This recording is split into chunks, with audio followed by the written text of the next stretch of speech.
El pasado 24 de marzo del 2026, Osmar, estudiante de preparatoria, le arrebató la vida a dos profesoras de su institución con un perfil de diseño militar, al parecer motivado por el movimiento incel. Horas antes de cometer el asesinato, el adolescente compartió 2 videos en los que posó con el arma que aparentemente usó en la agresión. María del Rosario y Tatiana, de 36 y 37 años respectivamente, son las profesoras que perdieron la vida en el ataque perpetrado por el joven de 15 años, estudiante de la preparatoria Macarenco, ubicada en Lázaro Cárdenas. Era apenas la primera hora de clases, alumnos y maestros estaban en sus salones. Cuando llegó la policía municipal, el adolescente seguía en el lugar del crimen, lo mismo que el arma, se lo llevaron detenido. Pasada las 7 de la mañana, Osmar N., de 15 años, arribó a la escuela preparatoria con un rifle de asalto AR-15 que guardaba en un estuche para guitarra. Al menos 8 tiros dieron en el blanco y además el menor tenía a su disposición en el momento del ataque otras 64 balas adicionales. Ocurrió en una preparatoria en Michoacán. Las víctimas Tatiana Madrigal y María del Rosario Sagrero. A Osmar lo acusan de feminicidio y uso de armas exclusivas del ejército. El juez aceptó la duplicidad de término que pidió la defensa del joven, entonces aún no se determina si es vinculado o no a procesos. El agresor ingresó al plantel, sacó el arma y abrió fuego contra Tatiana Madrigal Bedoya, quien estaba en la recepción del edificio. Avanzó unos metros y disparó contra la coordinadora académica Mariana del Rosario Sagrero.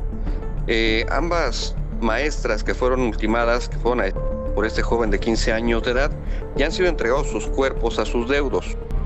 Osmar N. actuar así. ¿Es cierto que pertenece o era adepto al movimiento incel? ¿A qué se refiere el término incel? ¿Cuáles son los cargos a los que se podría enfrentar este estudiante? ¿Qué pasa por la mente de una persona para llegar a cometer estos actos? La pena máxima que puede obtener Osmar por la edad. Es bien importante que entendamos que la ley de justicia para adolescentes se divide en 3 grupos etarios, de los 12 a los 14, es decir, antes de los 12, ningún adolescente puede ser sujetado a ningún procedimiento penal. Pueden ser sujetados a vías administrativas los padres, y me gusta decirlo porque siempre en redes sociales estamos diciendo cuándo podemos sujetar a los padres a responsabilidades. Sí se puede sujetar a responsabilidades civiles. Ok, de los 12 a los 14 nunca tendrán una sanción privativa de libertad. De los 14 a los 16, la pena, la sanción máxima será de 3 años. Entonces la respuesta es: Osmar solo podrá ser sujetado a una sanción privativa de libertad de 3 años. Y la máxima en esta ley es de 5 años para el último grupo etario, que es de los 16 hasta un día antes de cumplir los 18. Esto no quiere decir que no haya otro tipo de sanciones. A mí eso me parece muy importante. O sea, me parece muy importante que entendamos que el procedimiento para adolescentes no se trata de mandarlos a una sanción privativa de libertad. Hay muchas sanciones que son simplemente una supervisión familiar, que bueno, ya no sé si hablaremos de eso, pero es muy importante ese punto. En la mente de un adolescente no es que ocurra una cosa como tal, sino es una mezcla de factores. No hay una explicación única.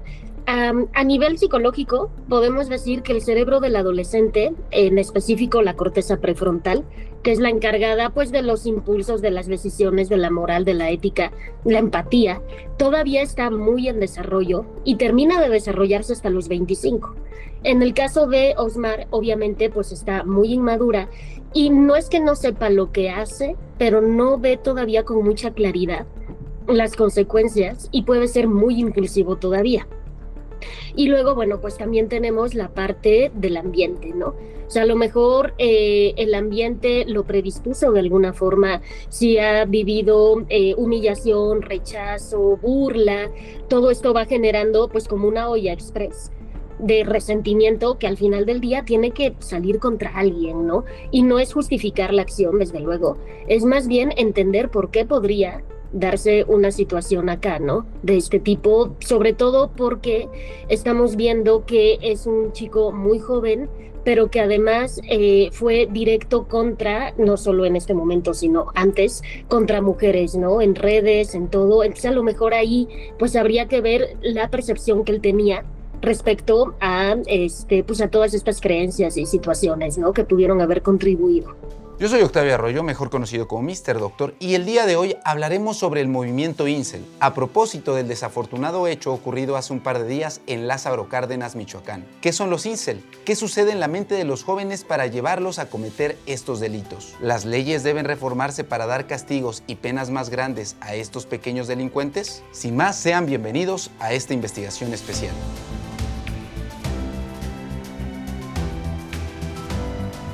Si este tipo de contenido te ayuda, informa y te invita a la reflexión, te pido le des un like, ya que con ello el algoritmo nos permite llegar a más personas. Comenta, ¿qué opinas sobre el caso de este estudiante? ¿Qué crees que lo haya motivado? ¿Sabías lo que es el movimiento Incel? Te leo en los comentarios. Comparte este video con todo mundo para que sepa qué le sucede a nuestros adolescentes. Al inicio del programa le informé sobre la de dos maestras en una preparatoria de Lázaro Cárdenas en Michoacán, perpetrado hoy presuntamente por un estudiante de 15 años. Violencia esta mañana en una preparatoria privada en Lázaro Cárdenas en Michoacán. Un alumno agredió con arma de fuego a dos maestros. Dos maestras murieron por un ataque armado en una preparatoria de Lázaro Cárdenas, Michoacán.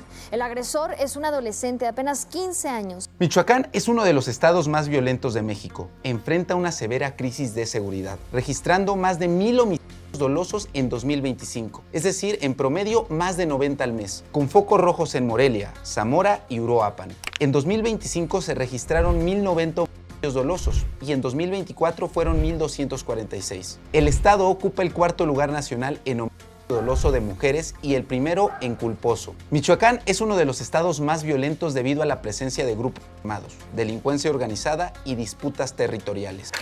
El caso de Carlos Manzo se suma a otros hechos de violencia en Michoacán durante las últimas 2 semanas, empezando por la desaparición y el asesinato del líder limonero Bernardo Bravo. Una semana después fue asesinado el síndico de Penjamillo, Roberto Ramírez. El 1 de noviembre murió Alejandro Torres, sobrino de Hipólito Mora. Michoacán, pero en el municipio de Zamora, aproximadamente a unos 150 kilómetros de ahí, donde los militares fueron expulsados, comienza el llamado Corredor de la Muerte, donde los índices de violencia son alarmantes debido a la disputa de territorio entre criminales. Michoacán está otra vez en llamas. En al menos de un mes, 2 asesinatos sacudieron al país. El líder limonero Bernardo Bravo y el del alcalde de Uruapan, Carlos Manzo. Ambos tenían algo en común. Habían denunciado la presencia del crimen organizado en su región y pidieron ayuda antes de morir. Con estos datos, no es de sorprender para muchos que entonces un estudiante de 15 años haya privado de la vida a 2 maestras en Lázaro Cárdenas, ciudad perteneciente a este estado. Lázaro Cárdenas es una ciudad de Michoacán, cabecera del municipio homónimo. Es la cuarta área urbana de Michoacán con una población de 196,000 habitantes. A 300 kilómetros de Morelia, estos arrebatadores paisajes como las presas Francisco Mújica, el Infiernillo y el cambio abrupto de clima y vegetación, sinónimos de abundancia, fueron la antesala para llegar a esta ciudad. Lázaro Cárdenas creo que hoy por hoy es una joya de la corona de Michoacán. Pues qué joyita nos salieron los adolescentes de Lázaro Cárdenas. Sin embargo, este incidente con el estudiante de 15 años no es un hecho aislado. El 22 de septiembre del 2025, Lex Ashton Cañedo López, de 19 años, perpetró un ataque con blancas en el Colegio de Ciencias y Humanidades Planter Sur, es decir, el CCH de la Universidad Nacional Autónoma de México, la UNAM, asesinando a Jesús Israel Hernández Chávez, estudiante de 16 años, y dejando herido a un trabajador de 65 años de la misma escuela. Lex Ashton N., este joven que asesinó a Jesús Israel, su compañero del CCH Sur, fue dado de alta este día del hospital y de inmediato fue detenido por agentes de la Fiscalía de la Ciudad de México. Mi compañero Carlos C4 Jiménez obtuvo el parte médico de Lex Ashton, en el que confesó que planeaba asesinar no a 1, sino a 6 de sus compañeros en ese ataque. 5 horas antes de matar a un compañero y herir a un trabajador de su escuela, el preparatoriano de 19 años posteó en un perfil donde no hay más publicaciones. En grupos de WhatsApp y Facebook, usuarios anónimos difundieron que Lex Ashton pertenecía a grupos de incels. Grupos de incels. Pongan atención a este término, incel. El sábado 30 de noviembre del 2023, un estudiante de 17 años de nombre Brandon N. atacó con un a sus compañeros de clase en una preparatoria particular ubicada en la colonia Circunvalación Oblatos, esto en Guadalajara, Jalisco. El joven, quien transmitió parte de la agresión en vivo por redes sociales, dejó a 2 personas lesionadas antes de ser sometido por otros alumnos. Es la grabación del celular de un alumno de la preparatoria San Andrés.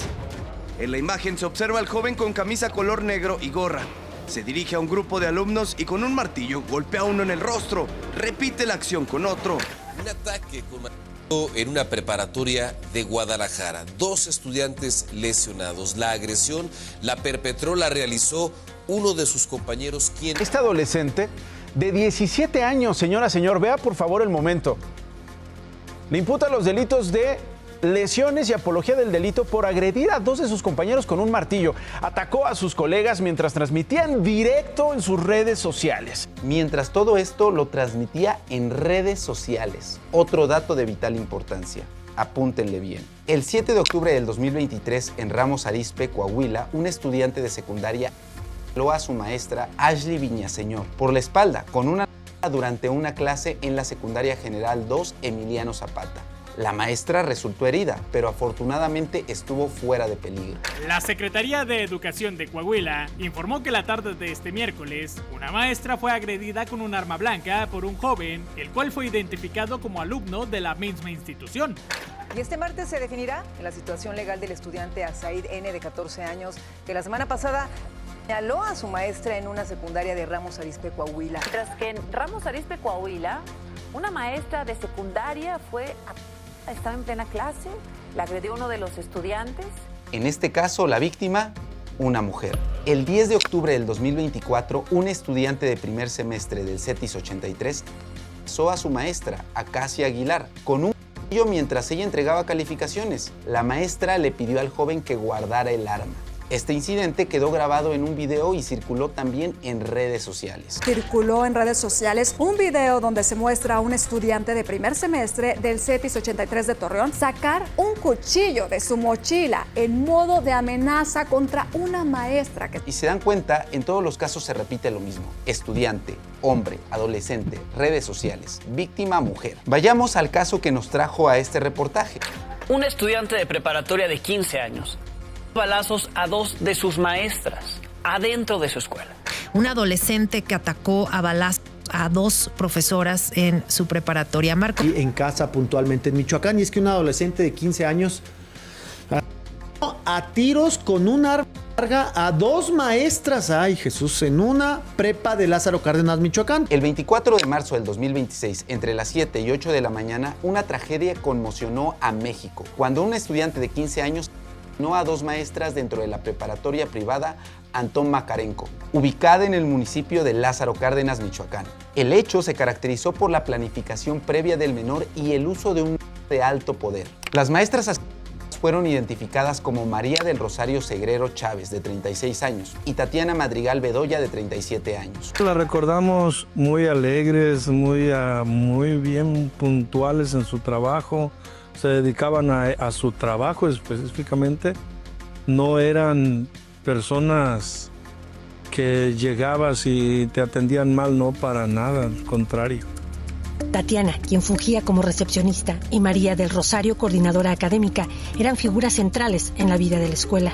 Las veían siempre contentas, siempre alegres y siempre amables. Así es como son recordadas estas 2 profesoras, pues que nos fueron asesinadas este joven de 15 años de edad. El adolescente utilizó un fusil de asalto calibre .56 tipo AR-15. Fuentes de la institución precisaron que el arma podría ser propiedad de la familia de Osmar, en específico el padrastro, supuestamente, quien se desempeñaría como elemento de la Marina, asignado a la 16 Zona Naval, con sede en el puerto de Lázaro Cárdenas. La pregunta esta noche, ¿de dónde salió el arma para cometer este crimen?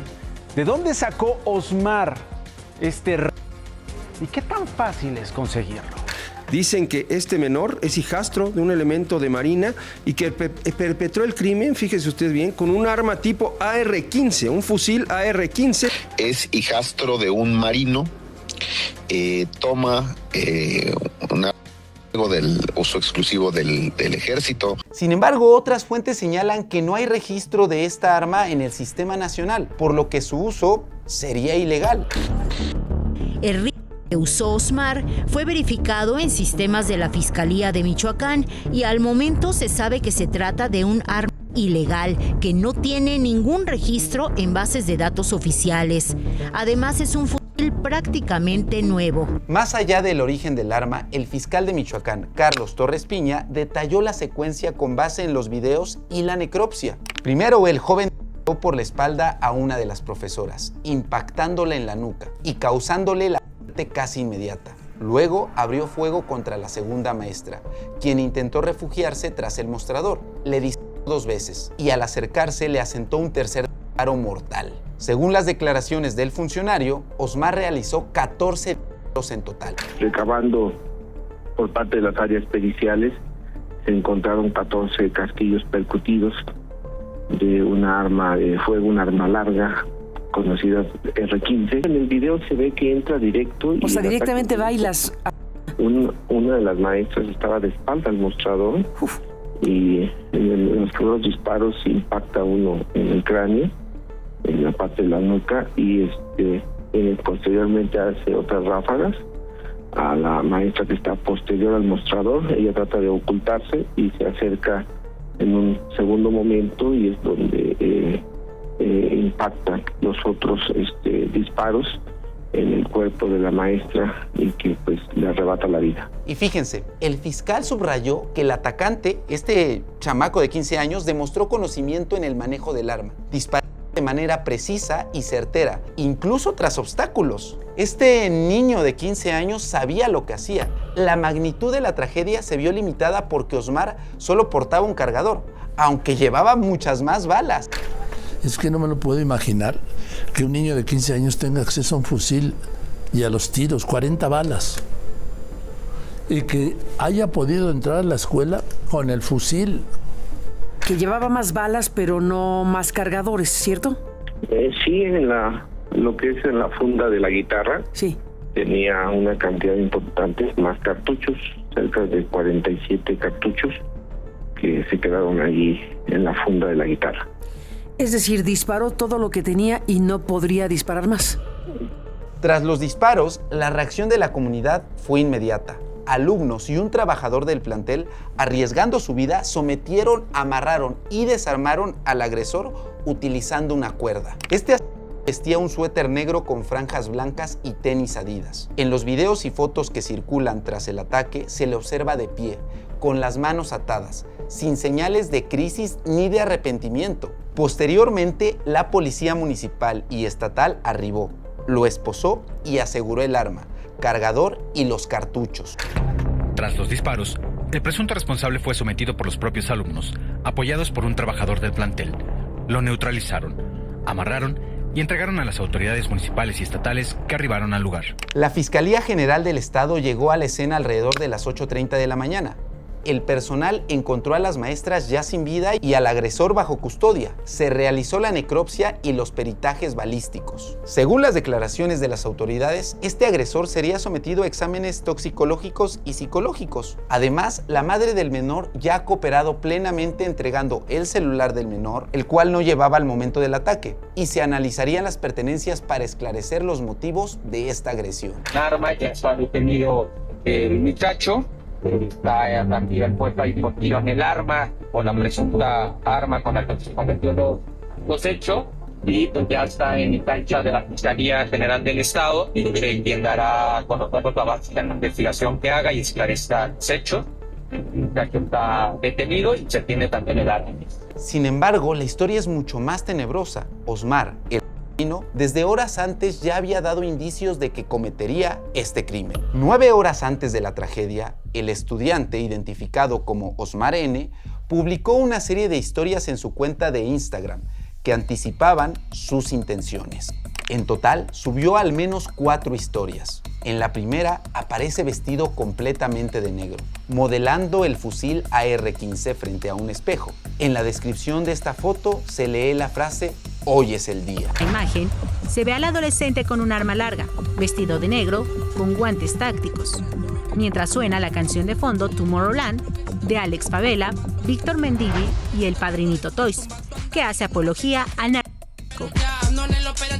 En uno de los reels se leía el siguiente mensaje: He decidido enviar a las feministas, que siempre han arruinado mi vida, de vuelta con su creador. A las feministas. Los videos y fotos en su Instagram incluyeron mensajes de odio, imágenes del ataque en Columbine y la imagen del asesino Charles Manson. Incluso subió un video del estadounidense Charles Manson, criminal y líder de la secta surgida a finales de los años 60, culpable de asesinar a 7 personas. Pero ojo, los mensajes en redes sociales que más llamaron la atención de este adolescente y mujeres fueron los relacionados con el movimiento incel. Estudiante que mató a 2 profesoras compartió contenido incel y videos con armas antes del crimen. Alumno que mató a 2 maestras en Michoacán publicó perturbador mensaje de grupo incel antes del ataque. De presuntamente cometer estos homicidios, el jovencito publicó videos de incels, estos grupos formados mayormente por jóvenes hombres y donde expresan sentimientos de odio hacia las mujeres. Además del video portando, el adolescente subió clips de páginas de incels, una subcultura conformada mayormente por hombres que expresan frustración por no encontrar pareja sexual o romántica y emiten mensajes misóginos. Ha trascendido, y así lo han dicho las autoridades del estado de Michoacán, que se trata de un joven incel. Y se estarán preguntando, ¿qué es eso de los incels? ¿A qué se refiere el fenómeno o movimiento incel? Incel, proveniente del inglés, es la mezcla de la palabra célibe con la palabra involuntario. Los célibe involuntarios son personas descritas como incapaces de tener una pareja o una vida sexual. Un incel es un miembro de una subcultura del Internet, conformada mayoritariamente por hombres, que se definen por su incapacidad para encontrar una pareja sexual o romántica a pesar de desearla. Esta comunidad a menudo promueve misoginia, odio hacia las mujeres y sentimientos de derecho sexual, y en ocasiones se asocia con ideas extremistas. Legalmente, obviamente no hay un concepto, pero sí debo de enfocarme a qué es lo que fomentan: el odio. Estamos hablando de un delito de discriminación y generalmente hablan de causarle daño a las mujeres. Estamos hablando de otro delito que es la apología del delito. Esto lo vemos en grupos en internet donde hacen apología del delito en contra de mujeres. Entonces, realmente los incel pues son grupos que por su descripción son célibes involuntarios. Entonces, fomentan un odio en contra de las mujeres. Como bien lo dicen, pues ahora sí que todas las fuentes de internet son célibes involuntarios, es decir, personas que aunque quieran tener una relación afectiva, no pueden por alguna razón y empiezan como a juntarse y a encontrarse como en común con personas que se sienten igual, y el problema con las redes es que obviamente todo se radicaliza y se polariza y terminan entrando en temas de discurso de odio, en temas de misoginia o en temas de machismo o en temas de lo que sea. Y el asunto es que ellos mismos, ahora sí que he dicho de manera muy coloquial, se van dando cuerda. Entonces se va haciendo algo muy grande cuando originalmente era vamos a acompañarnos nosotros que queremos tener una relación afectiva o una relación sexual con alguien y no estamos encontrando con quién, ¿no? Hombres jóvenes, adolescentes casi siempre, heterosexuales y que se sienten solos, rechazados y poco atractivos.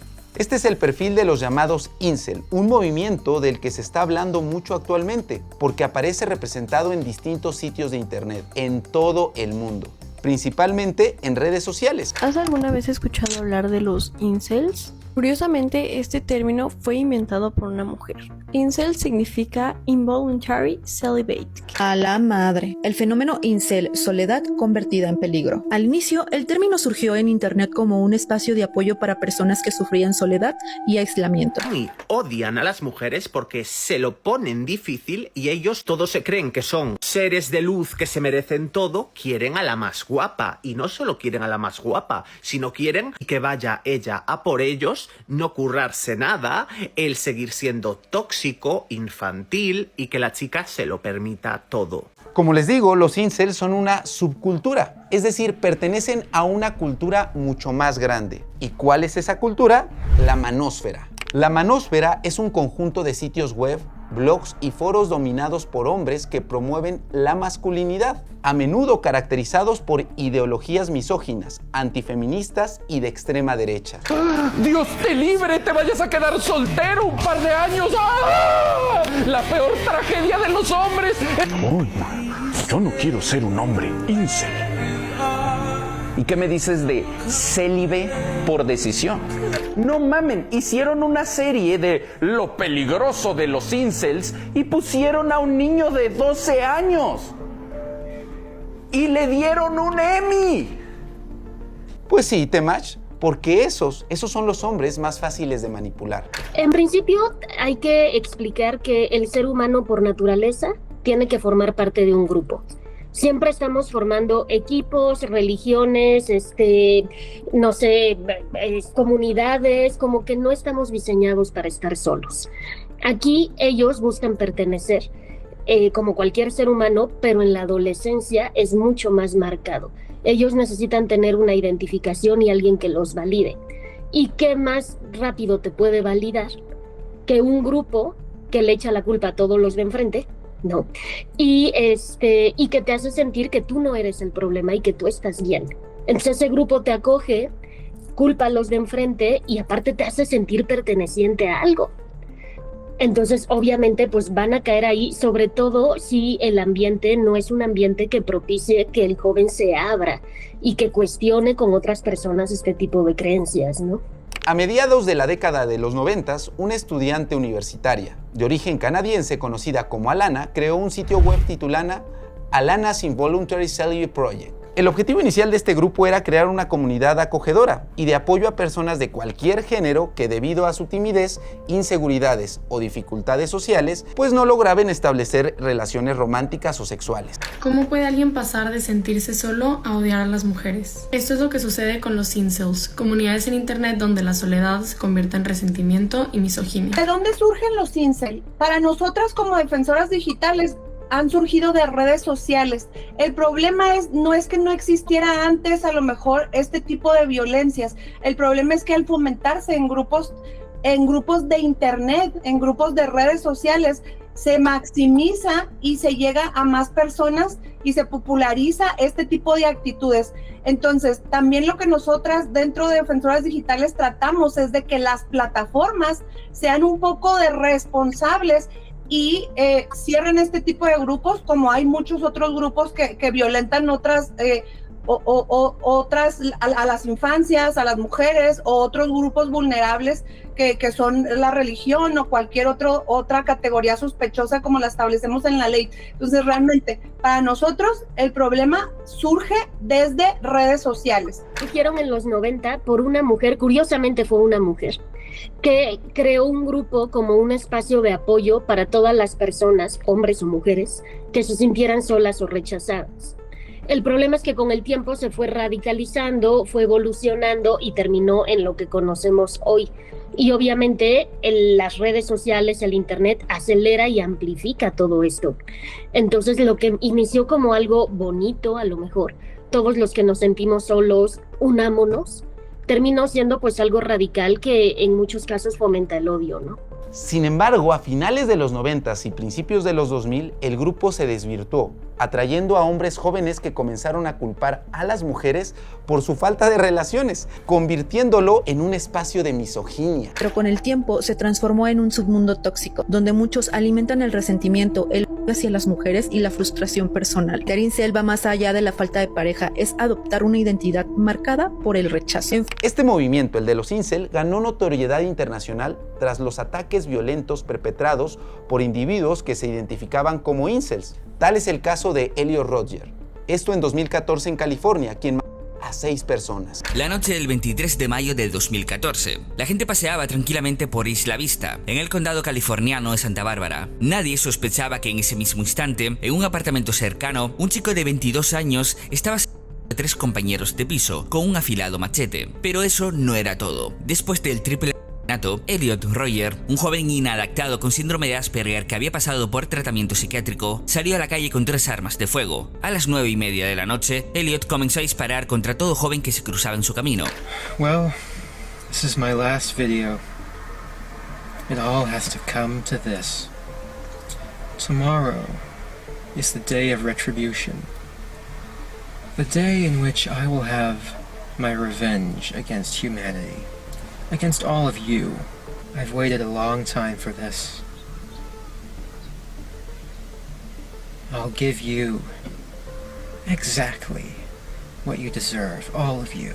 All you girls who rejected me and looked down upon me and, treated me like scum while you gave yourselves to other men. Elliot Rodger ahorró dinero, compró armas de fuego legales y redactó un manifiesto detallado titulado My Twist World, mi mundo retorcido. Inició apuntando a sus compañeros de piso, luego disparó contra personas en la calle desde su vehículo y finalizó con un tiroteo con la policía antes de quitarse la vida. Y todo por su odio hacia las mujeres.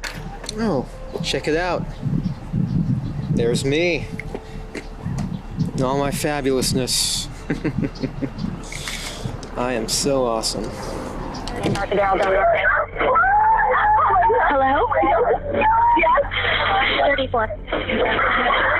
There's officers here. Okay, there's always... See, guys like this. Oh, wait, no. Not guys like those. Those guys were ugly as but I would stop at nothing to reduce every single one of you. Okay, we got another victim at shot fired, shot fired. I've been doing a lot of thinking about how sad and unfair my life has been. All because girls haven't been attracted to me.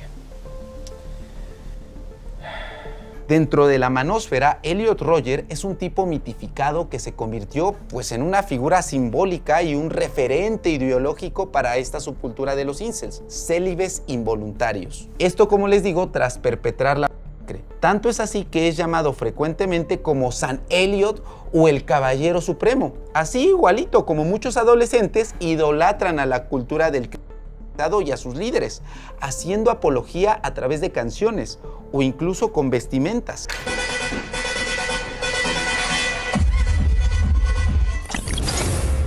Son estudiantes del Colegio de Bachilleres del Estado de Michoacán que están encapuchados, ya los vio, simulando vestir ropa táctica, chalecos antibalas y portando armas falsas. Son réplicas de armas largas. Y esta coreografía que acabamos de ver pasó tan solo 2 días después de lo sucedido con Osmar, este estudiante de preparatoria, también de Michoacán. ¿Qué opinan ustedes?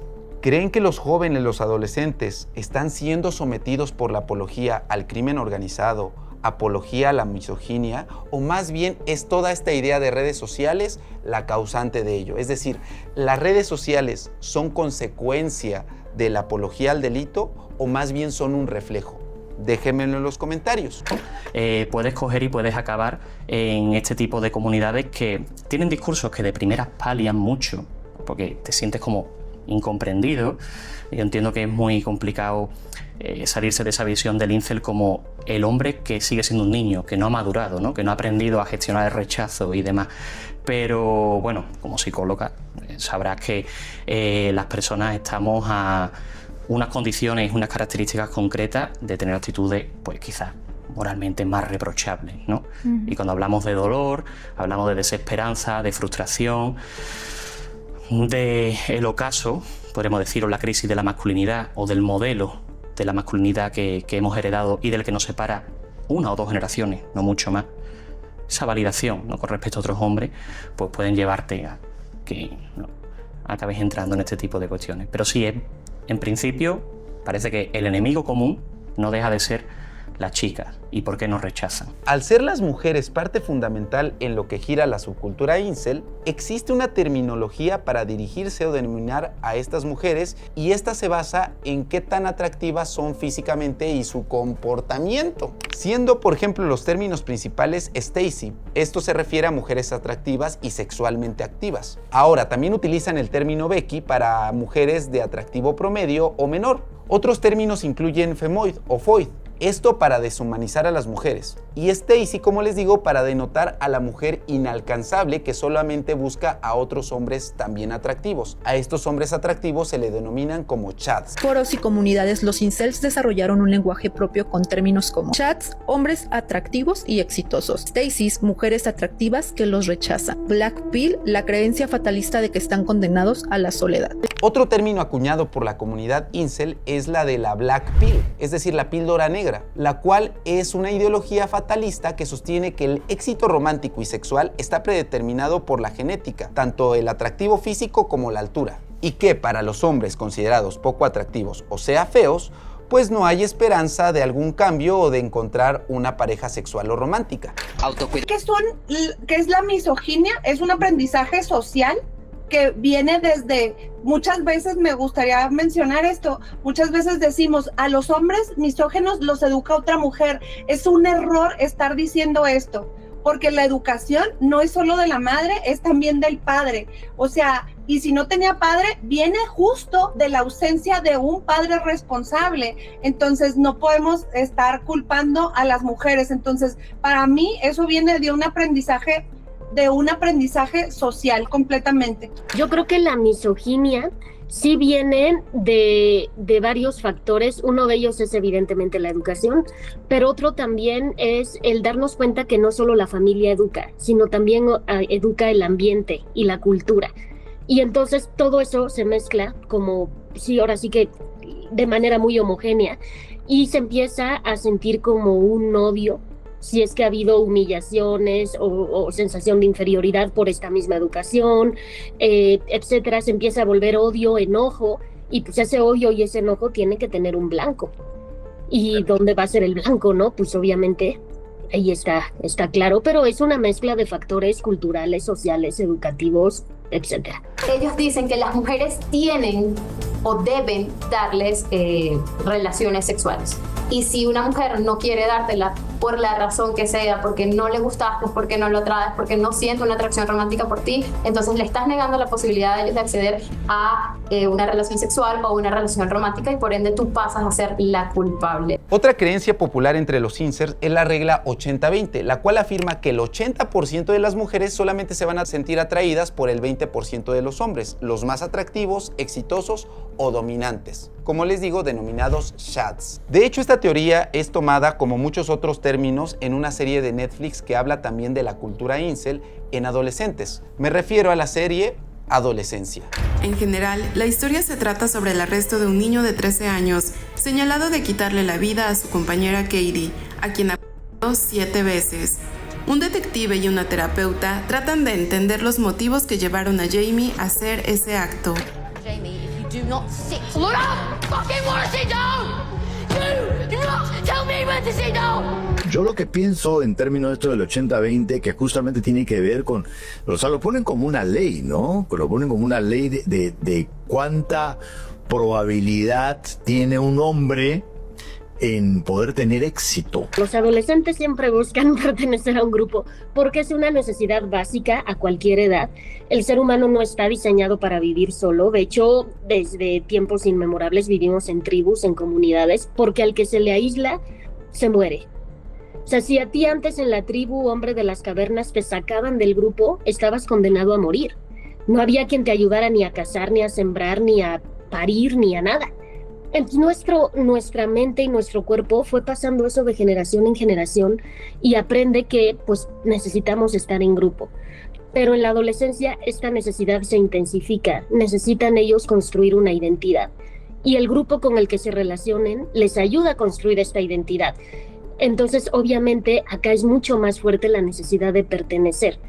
Y no solo de pertenecer, sino de pertenecer en un grupo donde la narrativa te diga cómo pensar, quién ser y a quién dirigir tu odio.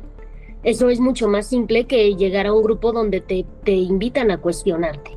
En el momento y hora que yo llego a la adolescencia y las hormonas revolucionadas o por circunstancias familiares o por el tema de la educación, al final me frustro, me siento mal, digamos que empiezo a encontrar espacios donde empiezo a hallar respuestas, no soluciones correctas, sino respuestas fáciles a lo que me está ocurriendo. Y eso va alimentando mi frustración y mi agresividad y lo voy enfocando fuera. Los adolescentes se acercan o adoptan cierto tipo de ideologías, en este caso la incel, principalmente debido a una combinación de inseguridades propias de la edad, pero también al aislamiento social. Muchos jóvenes incel sufren de una distorsión física, percibiéndose poco atractivos o feos, y a menudo culpando a las mujeres y a hombres con éxito sexual, pues de su propia situación, es decir, echándole la culpa a otros y no haciéndose responsables. ¿Cómo vas a competir tú con tu mensaje de hola hermosa si el otro vato le está depositando 10,000 bolas? Yo tengo amigas que así lo hacían. No tengo para pagar mi renta. Y había vatos que no le preguntaban nada. Solo les decían, pásame tu número directo, mi compa. Órale, sin preguntar. Y luego la morra todavía le dice, ay, ya casi a completo con eso. Muchas gracias. Tu mamá es mujer y como todas somos mujeres, no puedes hablar mal de las mujeres. Está bien pendejo ese argumento, ¿no? Naciste de una mujer, así que cállate, pelón. Y también de un hombre. Porque antes de salir de una vagina salí de la verga de mi jefe. Las mujeres se benefician más de sentir atracción, de fingir sentir atracción, que de trabajar. Se podría decir que incluso el Temach comparte similitudes ideológicas y de un discurso con la comunidad incel y la manósfera debido esto a su enfoque con la masculinidad hegemónica, la promoción de un resentimiento hacia las mujeres y la difusión de narrativas antifeministas. Y aunque él mismo no se autodenomine como incel, su contenido resuena con este grupo al abordar la frustración masculina en las relaciones amorosas y fomentar una guerra entre sexos. Yo no quiero ser un hombre incel. ¿Y qué me dices de célibe por decisión? Porque el incel es el célibe que no lo decidió, célibe por decisión. ¿Qué opinan ustedes acerca de estos dos creadores de contenido sobre Espartaco 18 y el Temach? ¿Creen que comparten ideas en común? ¿Creen que pertenecen o son un reflejo de la cultura incel? Días antes de aquel fatídico día en Lázaro Cárdenas, Michoacán, otro joven también había posteado en redes sociales un potencial en su escuela, allí mismo, en la misma localidad donde Osmar le arrebató la vida a dos mujeres, también maestras. Porque dice aquí que 4 meses antes la comunidad llamó la atención de los medios después de que otro chico de 13 años colgara un video en redes en el que alentó a sus compañeros a matar a 2 de sus profesoras. El alumno que estudia en la Escuela Secundaria Técnica 12, muy cerca del bachillerato de Osmer, pidió hacer lo mismo a todos los maestros y a todas las escuelas. El contexto de violencia estructural, desigualdad y la narcocultura en México afectan profundamente la violencia entre los adolescentes de este país, normalizando la agresión como un método para resolver conflictos y convirtiendo esta violencia en una epidemia de salud pública. Los reportes de bullying aumentaron más del 200% entre 2019 a 2024, con un 57% de niños y niñas reportando violencia en el hogar, lo que genera un ciclo donde la violencia vivida en casa se traslada a la escuela. El contexto de México afecta para los adolescentes simplemente en los últimos casos que hemos visto en redes sociales, en relación, siempre ha habido una denuncia previa, ya sea una alerta que no se ha atendido por las instituciones, ya sea por el DIF, por la Procuraduría. Creo que es un abandono institucional. Por eso voy a entrar un poquito a hablar de la ley para adolescentes. La ley para adolescentes se reformó en el 2015, es relativamente nueva, se reformó justo para que los adolescentes y las infancias no tuvieran vulnerados sus derechos. Cada vez que hablamos del contexto de un adolescente, hay algo que le falló, su familia, la institución, fuimos indiferentes hasta como sociedad. Eso es lo que estamos viendo, lo acabamos de ver también acá en Chihuahua con el menor que apareció desvivido, Eitan Daniel. Toda su familia fue indiferente, o sea, toda su familia vio cómo desde su nacimiento él fue violentado. Entonces, imagínate que él hubiera crecido en ese contexto de violencia, que es lo que aprendes. Yo sé que muchas personas me dirán, oye, yo crecí en un contexto complicado y no me volví un delincuente, pero no es fácil salir de eso de eso adelante. Entonces, esta ley para adolescentes contempla justo que no se vean vulnerados sus derechos. Creo que más que aumentar las penas, lo que debe de pasar es justo el contexto de México cambiar y atender a las infancias de una manera integral. El contexto de México sí afecta mucho la manera en que se vive la violencia, porque estamos viviendo en un ambiente donde la impunidad es el pan de cada día. Entonces, si yo veo que no va a pasar nada, que nadie me va a decir nada, que lo que sea, pues me animo, ¿no? Lo hago. Y también se está viviendo una normalización, ya somos muy fríos, ya no nos duele. ¿Cuántas noticias vemos de gente que se murió, de gente que mataron, de gente que torturaron y ya no sentimos nada? Entonces, el llegar a este nivel de frialdad o a esta desensibilización también contribuye obviamente a que esto se haga mucho más intenso y sea más fácil caer acá, ¿no? Son imágenes fuertes que han indignado a todo México. Una alumna de 12 años es brutalmente golpeada dentro de su escuela en Tláhuac, mientras otros estudiantes graban y se burlan. Quizás ya viste el caso de Cristian, quien fue quemado por sus compañeros de clase hace algunos días y se encuentra con heridas graves. Los golpes que recibió dentro de esta escuela llevaron a Nicole al hospital. Mi hija entró policontundida, con golpes, de hecho ahorita tiene su carita morada. La violencia entre adolescentes es importante no solo castigarla, sino también prevenirla. O sea, tiene que haber una consecuencia. Pero si solamente nos enfocamos en castigar, entonces nos vamos a quedar muy cortos. Más bien habría que tener un tipo de prevención, un tipo de acompañamiento, de detección temprana de situaciones, de ambientes tóxicos, de creencias, de mentalidades, donde el adulto pueda contener y proteger al infante para que no lleguemos a la adolescencia a hacer este tipo de cuestiones, ¿no? Obviamente, si nada funcionó y ocurrió, sí debe de haber una consecuencia y un castigo, pero sí es importante contar con espacios seguros y de comunidad para prevenir que se llegue a este punto. ¿Cómo enfrentar la violencia entre adolescentes? Esto quiero de verdad que se lo graben. Generalmente cuando atiendo conflictos de adolescentes que están en conflicto con la ley, muchas veces las familias, las escuelas se esperan a que pase algo muy grave. Lo lesionó, se golpeó y no saben que justo en la ley para adolescentes la primera sanción no punitiva es la amonestación. Después viene el apercibimiento. Después viene una prestación de servicio en favor de la comunidad. Después viene la sanción, asesoramiento colectivo, hasta llegar a la supervisión familiar. O sea, hay ciertas sanciones y muchas veces lo que yo veo con los padres es, no acudimos hasta que su hijo no está en el hospital, pero esas agresiones empezaron con delitos de amenazas, de discriminación, por fomentar el odio. Entonces, hay pasos antes que no debemos dejar pasar. Yo siempre les voy a recomendar, yo sé que mucha gente apunta a las vías administrativas en la escuela. Yo no estoy tan a favor de eso porque no he visto que eso lo solucione, que ya la problemática de las escuelas es algo muy grande que también debe de cambiar, pero para mí es, acudamos a la fiscalía, hay una unidad especializada para adolescentes donde no van a ir a la cárcel, o sea, no van a tener una sanción privativa de libertad, pero sí van a tener una supervisión familiar, una amonestación, algo que frene o que haga que no crezca la violencia. La violencia siempre va a ir creciendo si no le ponemos una solución. Todas las autoridades, escolares, locales, familiares, juegan un papel crucial en la prevención, detección y atención de la violencia entre adolescentes. La función principal de las autoridades es salvaguardar la integridad física y psicológica de los menores, implementar protocolos de actuación, mediar en los conflictos y establecer límites claros basados en el respeto, la dignidad y la equidad.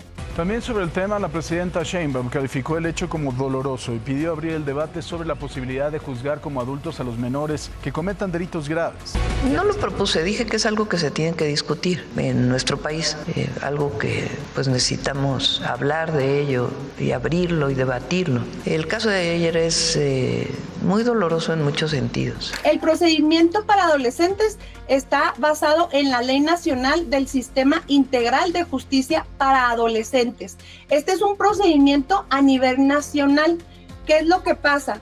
que si el adolescente comete un injusto, que aquí no llamamos delitos, hay una técnica jurídica muy distinta, deben de ir con un abogado especialista, no se puede litigar en materia de adolescentes a menos que tengas una especialidad, porque aquí no se llaman delitos, se llaman injustos, porque justo falta el elemento de culpabilidad, es decir, se entiende por esta ley que los adolescentes todavía no tienen bien desarrollado su capacidad de comprender la naturaleza de sus actos. Entonces, esta ley es a nivel nacional, pero vamos a irnos también a los códigos de sus estados para ver en sus estados qué es lo sancionable o qué tipos penales existen o cuál fue la conducta antisocial que cometió el adolescente, pero todo se rige con un mismo procedimiento en toda la República Mexicana.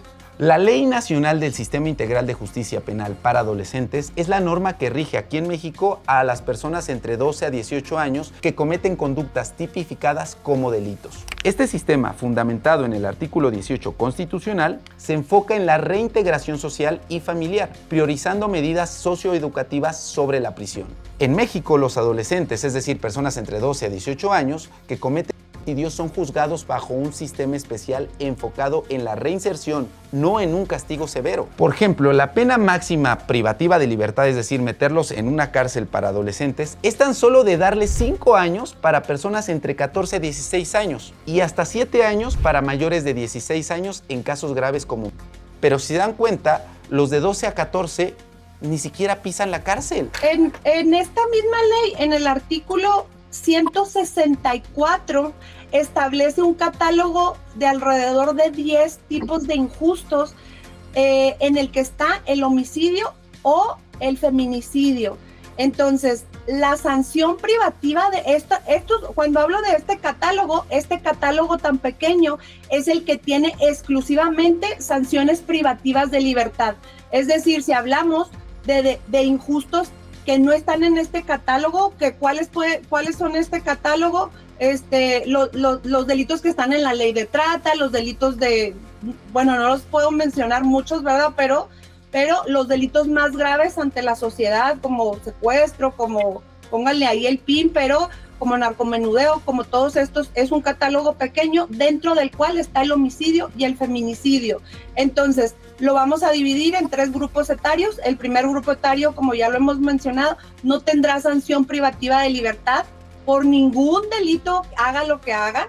Entonces empezarán a tener sanción privativa de libertad a partir de los 16 años, hasta de los 16 a los 18 van a tener máximo una sanción de 5 años. Luego el anterior grupo etario es de 3 años. Entonces, en el caso que estamos hablando, máximo es de 3 años. Los familiares de las maestras privadas de la vida exigen a las autoridades que Osmar sea juzgado como un adulto. Lo único que pido es justicia. Yo lo único que pido es que sea juzgado como adulto, no como menor. Esa es mi inquietud, que lo juzguen como adulto. ¿Que sea una pena ejemplar? La mejor pena que pueda ser, la máxima. La verdad estamos muy devastados y justicia es lo que pedimos. Sé que el que ocasionó el atentado es un menor de edad, pero tiene que haber autoridades que, aun cuando sea menor de edad, pues intervengan y determinen ellos qué es lo que tiene que haber, pero... En nuestro país, a diferencia de Estados Unidos, por ejemplo, cuando un menor comete un crimen de gran magnitud, no puede ser juzgado como un adulto, ya que en México, como les dije, existe un sistema integral para la justicia penal en adolescentes. ¿Cómo se le puede sancionar, en este caso, a un menor de edad? Esto está generando mucha polémica en las redes sociales, principalmente, fiscal. Sí, mira, atendiendo a esta última pregunta, Juan, comentarte que la Ley Nacional de Adolescentes en Atención a Materia Penal hace referencia a que los jóvenes entre 14 y 15 años, menores de 16, pueden ir a una sanción penal de 3 años en prisión preventiva. Cuando tienen mayor de 16 años y menos de 18 años, la sanción puede ser hasta 5 años. Para juzgar a un menor o a un adolescente como adulto, se tendría que reformar la Constitución, pero aún cuando se reforme, México es parte de tratados internacionales que no se van a modificar. Entonces, lo que se tendría que buscar es algún mecanismo procesal legal que limite el uso de menores para la comisión de delitos. Desde mi perspectiva, la ley para adolescentes, si se cumpliera integralmente, la intención es prevenir, no tanto sancionar, sino no ver qué derechos se le vulneraron a las infancias y a las adolescencias. Es decir, hay adolescentes que se les privó de su derecho a una infancia sana, libre de violencia, que no se les llevó a la escuela, que se les vulneró su derecho a la educación. Entonces, en redes sociales escucho diariamente ya la ley para adolescentes debe de cambiar, pero no atendemos realmente el problema de raíz. Yo no soy una abogada punitivista. Cuando hablo de esto yo no creo que las penas o aumentar las penas vaya a ser la solución en el país. En México, la ley actual no permite juzgar penalmente a los padres por los cometidos por sus hijos adolescentes, ya que la responsabilidad penal es estrictamente individual. Sin embargo, existen importantes matices legales y un debate nacional a propósito, de esto que acaba de ocurrir. El caso de ayer es muy doloroso en muchos sentidos. Uno, la muerte de las maestras a manos de este jovencito con un arma larga. Todo parece indicar que ellas eran, que ya había preparado y ellas eran las personas que estaba buscando. Y toda la situación tiene que atenderse de manera integral, más allá de la sanción y el castigo al responsable. Pero díganme, ¿ustedes qué opinan? ¿Se debería juzgar a los adolescentes y delincuentes como adultos? ¿Se debería castigar a sus padres o tutores? Coméntenme, ¿qué opinan ustedes? Pero entonces, si es tan difícil cambiar las leyes en México para los adolescentes, ¿qué podemos hacer? Mi nombre es Marcela Torres, yo me dedico justo a atender todos los casos de violencia digital, pero también hablo de temas de adolescentes en materia familiar y penal. Todos los lunes, como ya lo saben todos tus seguidores, yo todos los lunes brindo asesoría legal gratuita de 9 a 4, atiendo alrededor de 100 personas desde el 2019. Me pueden escribir para cualquier duda de estos temas. No manejo otros temas porque el derecho es muy amplio. Y bueno, y también desde hace alrededor de 6 años pertenezco a Defensoras Digitales de la Ley Olimpia, también tratando de visibilizar que lo virtual es real, y también si tienen dudas en relación a lo que están viviendo, pueden acudir a esta asesoría legal gratuita. Y voy a aprovechar también tu canal, si quieren saber un poquito más de la justicia para adolescentes, justo Ucronia en mi canal me ayudó a subir un video de adolescentes donde explico todos estos casos y cuál fue la evolución de la justicia para adolescentes, para que entendamos un poquito más de qué podemos hacer también como padres o qué podemos hacer si nuestro hijo está siendo vulnerado también como adolescente o como en las infancias. Me encuentran en todos lados como Marce Torres 1 o pueden buscar Marce Torres Abogada. Las estrategias que se pueden implementar para los jóvenes, que no me gustaría decirles delincuentes porque no va de acuerdo, son jóvenes en conflicto con la ley, pues justo ver qué derechos humanos se les vulneraron, es decir, se les negó su derecho a la educación, se les negó su derecho a una vida libre de violencia. Eso es lo que se tiene que hacer. ¿Qué derechos se les vulneraron para estar viviendo la realidad que están atravesando? Si legalmente entonces no se puede hacer mucho, tal vez comenzar con la salud mental podría ser una buena opción. Las estrategias claves de salud mental para disminuir la violencia en adolescentes en México incluyen muchas opciones, por ejemplo, la detección temprana de trastornos psiquiátricos, fomentar una comunicación asertiva y empatía entre la familia, promover una crianza positiva, fortalecer habilidades socioemocionales en la escuela, asegurar entornos escolares seguros y limitar el acceso a medios letales como armas. Yo soy Lorena Mezcua, soy neuropsicóloga clínica, ahorita tengo consulta privada, doy terapia y también me dedico a hacer pruebas neuropsicológicas de todo tipo, TDA, demencia senil, bueno, lo que sea. Y en redes sociales estoy en TikTok, en YouTube, en Facebook, en Instagram. En todas me encuentran como Lorena Mezcua o psicóloga Lorena Mezcua.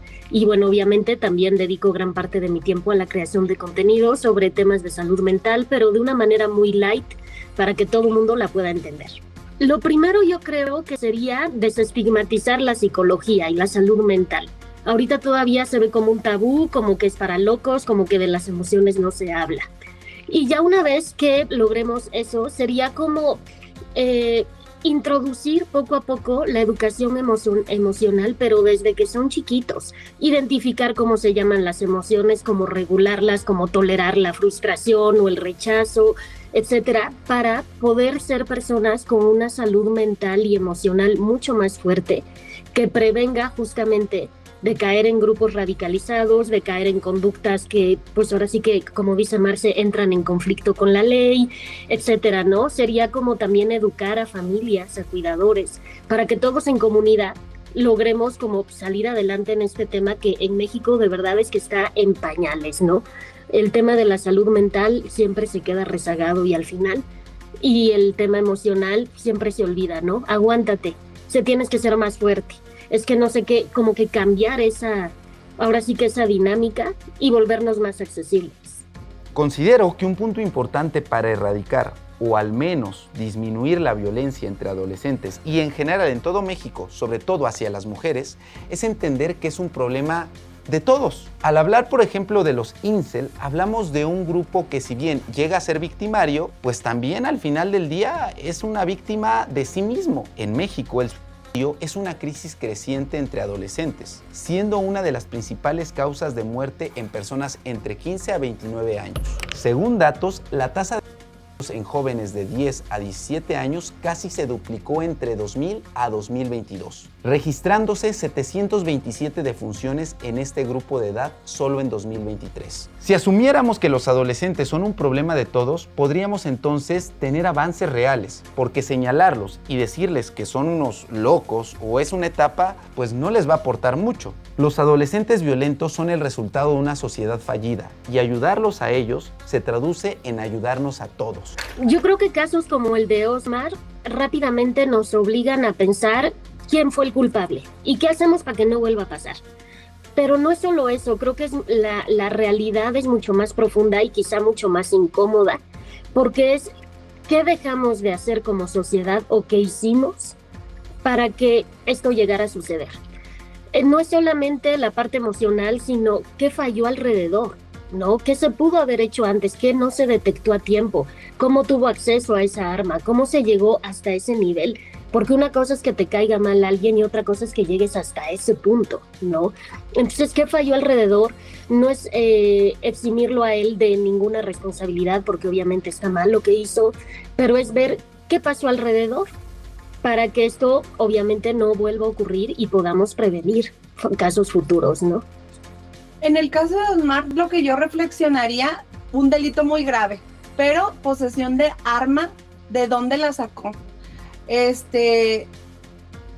un arma exclusiva del ejército, es un arma que no es fácil de conseguir, o sea, el contexto del que él viene, simplemente por esto que pasó, esa sería mi reflexión. El caso de Osmar tiene una variante muy grave y que no tienen los demás casos que hemos visto con adolescentes.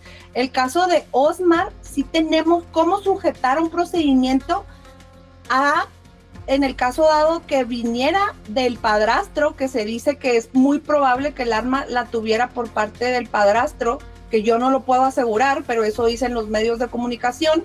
Ese es el contexto que yo me voy. O sea, si te fijas, siempre hay algo. Él no pudo haberla obtenido solo, o sea, tuvo que tener ayuda de algún lado. Entonces yo me voy con esa reflexión, veamos el contexto y sujetemos a responsabilidades penales a quien se la proporcionó. Pues muy bien, amigos, esto ha sido todo por el reportaje investigativo. Dios.